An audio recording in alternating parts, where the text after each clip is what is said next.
Então, hoje a gente vai falar sobre mais efeitos desse período super quente que a gente já conhece, mas sempre é difícil da gente enfrentar, que é o BR-Obró, né, que traz sim efeitos para a nossa saúde.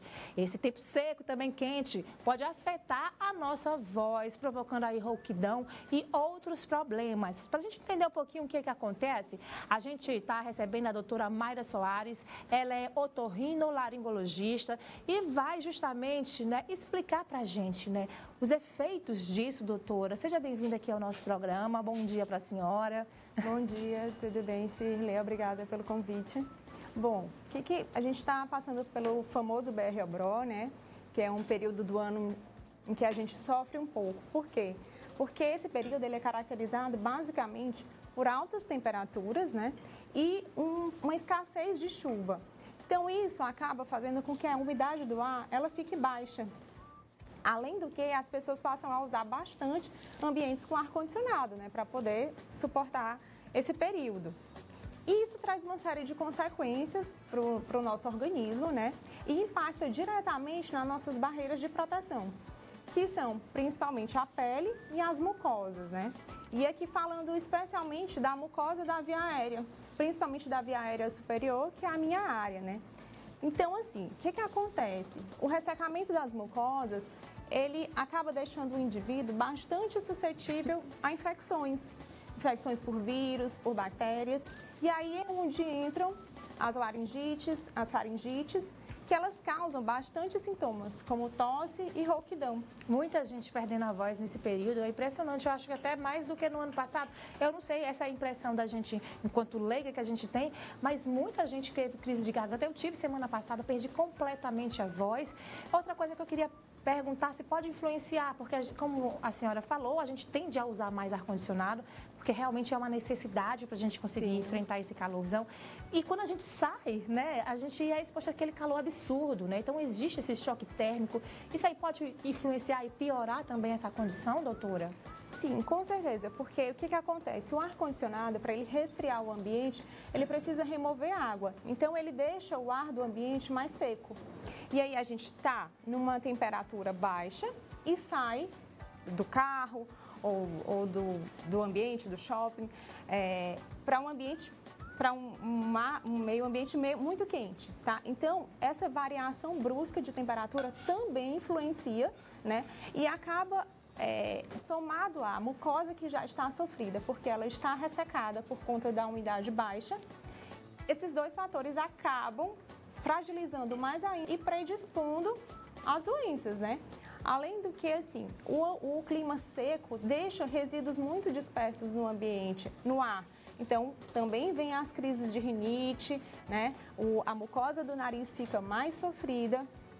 Ela acaba sangrando mais, então também é muito comum a queixa de sangramento durante esse período. Os atendimentos têm aumentado nos consultórios, doutora, em relação a isso? Nossa, bastante, muito mesmo. A gente tem observado que nas últimas semanas, tanto crianças como adultos, aumentou muito a quantidade de atendimentos procurando o otorrinolaringologista, né, o nosso especialista. E existem também algumas viroses que acabam surgindo nesse período, doutora, e aí a gente acaba muitas vezes confundindo os sintomas, né? O que é uma faringite, o que é uma rinite, o que é uma infecção bacteriana, o que é uma infecção viral.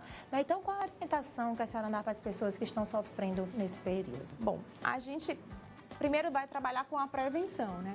E a principal medida é a aumento da ingesta de líquidos, principalmente de água, né? A gente recomenda que as pessoas tomem de 2,5 a 3 litros de água por dia. Ter uma atenção especial aos extremos de idade, às crianças e os idosos, né? Porque eles acabam bebendo menos e eles desidratam de forma mais intensa e mais rápida. Então, essa é a principal medida. Outra medida seria o cuidado com o ambiente. Então, utilizar umidificadores de ar. Caso você não tenha umidificador, pode alternar com medidas como colocar uma bacia com água no ambiente, uma toalha molhada. Tudo isso ajuda bastante. Além de outra medida que os otorrinos sempre recomendam, que para a gente é super importante, é a lavagem nasal com soro, porque ajuda a hidratar a mucosa. E como você falou, esse período a gente tem uma mistura de circulação de vírus, né, de influência do clima no nosso organismo, e tudo isso acaba confundindo. Então, a gente orienta que o paciente que tenha sintomas persistentes ou pacientes que estão com febre persistente, sintomas que chamam a atenção em até 48 horas, procurem o especialista, que é o otorrinolaringologista. Geralmente está acompanhada de febre, doutora? A febre também pode ser um sinal? A febre ela é mais comum nas viroses, né? Ou nas infecções, na verdade. Infecções que sejam bacterianas ou virais. Um quadro de rinite, ele geralmente não cursa com febre. Agora, doutora, tem muita gente que já tem a mania de se medicar, né? Que sofre, principalmente quem já sofre há algum tempo, né, dessas ites e rinites, né, sinusites, acabam já tendo aquele remedinho, tomando de repente um antialérgico. Isso é indicado ou é perigoso? Pode mascarar sintoma de uma coisa mais grave? Então, o que a senhora tem a dizer em relação a esse uso indiscriminado de medicamento? Então, tem que ter bastante cuidado com esse uso indiscriminado. Isso acontece muito na nossa área, é muito comum, porque como os sintomas são muito parecidos, às vezes uma rinite ela inicia de forma parecida com uma sinusite, com uma virose, os pacientes acabam achando que aquele remédio que ele pegou na receita anterior, que ele estava com uma sinusite, vai resolver agora que é uma rinite. Ele acaba usando um antibiótico de forma indiscriminada, isso pode levar ao aumento da resistência bacteriana, ou seja, numa próxima vez que ele precisar usar um antibiótico, o antibiótico não será suficiente.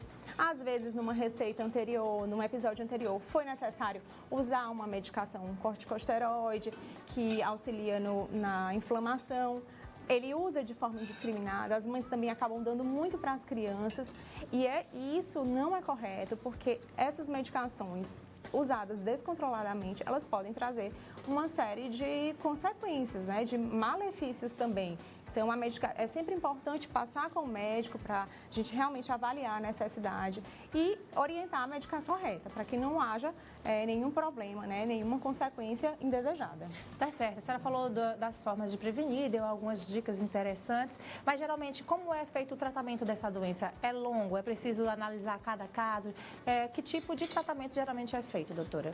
Bom, a maioria dessas infecções virais, a gente vai usar medicações sintomáticas, né? Porque os vírus, a gente, na verdade, auxilia o organismo a recuperar daquela infecção. A gente não tem a intenção de combater o vírus, né? A gente ia ele passar por aquilo. E em casos persistentes, por exemplo, uma rouquidão persistente num profissional da voz, né, num professor, num cantor, num apresentador, a gente precisa realmente avaliar, porque a persistência de sintomas a gente às vezes precisa utilizar de meios diagnósticos, como exames, para realmente avaliar o que está acontecendo. Se aquilo foi só uma infecção, né, uma consequência da influência do clima, ou se existe alguma coisa mais grave que a gente precise dar um segmento mais importante. Então, a dica sempre é procurar o profissional, tá, gente? Mas além dessa medicação que vai ser prescrita, é claro, por um profissional, aquelas outras formas, né? O chazinho aqui de limão, um gargarejo, isso também ajuda, principalmente no caso de quem perdeu a voz? Pode ser feito também, doutora, paralelo ao uso da medicação prescrita pelo médico? Então, a gente tem que ter cuidado com algumas substâncias. Às vezes o paciente quer usar gengibre, chá de limão, algumas vezes isso pode atrapalhar. Por quê? Porque ele mascara algum sintoma, ele provoca um bem-estar, né, um alívio, uma certa, às vezes, anestesia do sintoma, e o paciente deixa de procurar um médico achando que está ficando tudo bem. Então, a gente tem que ter cuidado no uso das medicações caseiras. O importante mesmo é a hidratação. Tá certo, e procurar o profissional de sua confiança. Doutora Mayra, obrigada pelas informações. Muita gente realmente perdendo a voz, ficando bem gripado, né? E hoje até não se confunde mais com a Covid, que até pouco tempo atrás a gente tinha, e hoje, inclusive, não é nem mais recomendada, geralmente não se pede mais o exame, né? Isso, doutora? Ou ainda é pedido em casos assim, de gripe, desses sintomas? Assim, a Covid, né, a gente não pode dizer que se livrou dela completamente. Então, em casos selecionados, a gente realmente ainda pede o exame, né? A gente teve uma diminuição do número de casos, né? E a existência de casos mais leves, mas é sempre importante a gente ligar um alerta, perceber se aquele paciente é um paciente suspeito e solicitar o exame, porque existem as recomendações específicas para o Covid, principalmente em relação ao isolamento, né? Tá certo, doutora. Obrigada pela sua participação, doutora Mayra. Foi um prazer recebê-la aqui no nosso Tem de Tudo, tá certo? Prazer foi meu. Obrigada pelo convite. E volte sempre.